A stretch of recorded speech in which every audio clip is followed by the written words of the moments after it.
Have you ever wondered if the next great masterpiece will be painted by a human hand or generated by an algorithm? It is a question that sits at the very edge of our creative horizon, challenging how we define art itself in an age of intelligent machines. Welcome to a journey through the latest breakthroughs in generative AI, where we explore how technology is not just mimicking human creativity, but fundamentally reshaping the landscape of visual and auditory expression. Today, we dive into a collection of groundbreaking studies that reveal a surprising shift: the move toward models that understand context, culture, and efficiency in ways we never thought possible. Stay until the end, because the final insight about the role of human artists might just change how you view the future of creativity forever. For decades, the dream of artificial intelligence in the arts was hindered by a significant bottleneck. Traditional models often struggled to capture the nuance of human perception,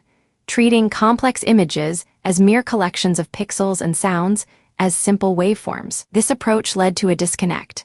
While machines could generate content at lightning speed, the results often lacked soul, suffering from what researchers call appearance drift, where subjects lose their likeness over time, or color hallucination, where restored paintings glow with unnatural hues. The core problem was that these systems were too generic. They tried to be one-size-fits-all solutions, collapsing rich, context-dependent relationships into single scalar values. This limitation meant that while we could generate images, we couldn't truly understand them in the way humans do, creating a gap between computational power and aesthetic resonance. But now, a new wave of research is bridging that gap. Imagine a framework that doesn't just see an image, but reads the story behind it. This is exactly what the text-prompted image perceptual similarity metric achieves. By fine-tuning vision language models on text prompts, scientists have created a system that aligns visual judgments with human consensus,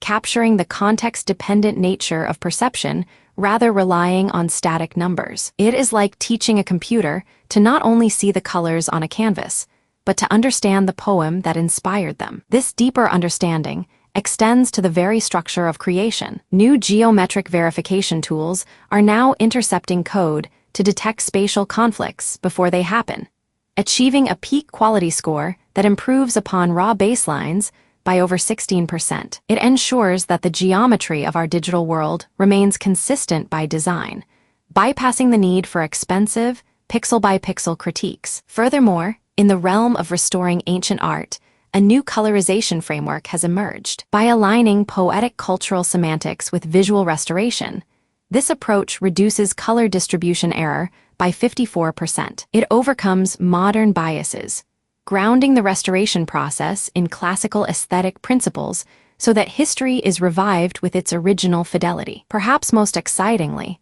the engine driving these creations is becoming incredibly efficient. New methods like Jacobian aggregated group gradients are accelerating the training of diffusion models by roughly 2 times. By exploiting the near-linearity of hidden states, researchers have transformed a dominant computational bottleneck into a constant cost operation. This is akin to finding a shortcut through a dense forest, allowing models to learn and adapt at a pace that was previously impossible. Whether it is synthesizing images under multiple control conditions without joint training, or editing music by inverting recordings into latent spaces, these discoveries prove that we can decouple representation learning from generation. We are no longer forced to choose between speed and quality.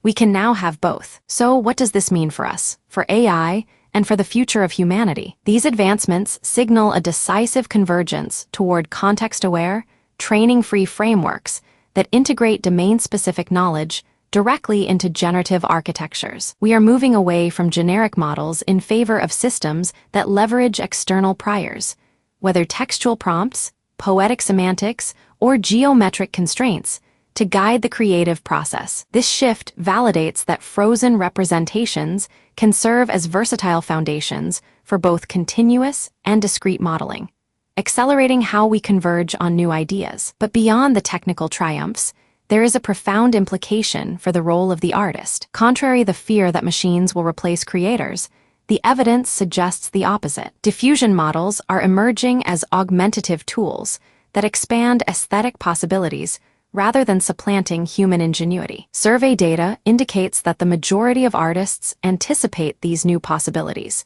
viewing AI as a collaborator that handles the computational heavy lifting while leaving the spark of intention to the human mind. As we stand on this creative frontier, it becomes clear that the future of art is not a battle between humans and machines, but a symphony of collaboration. The technology we discuss today, from text-prompted perception to efficient gradient training, is paving the way for a renaissance where AI amplifies our creative potential. If you found these insights as fascinating as I did, please like this video and subscribe to our channel for more deep dives into the science shaping our world. I'd love to hear your thoughts in the comments.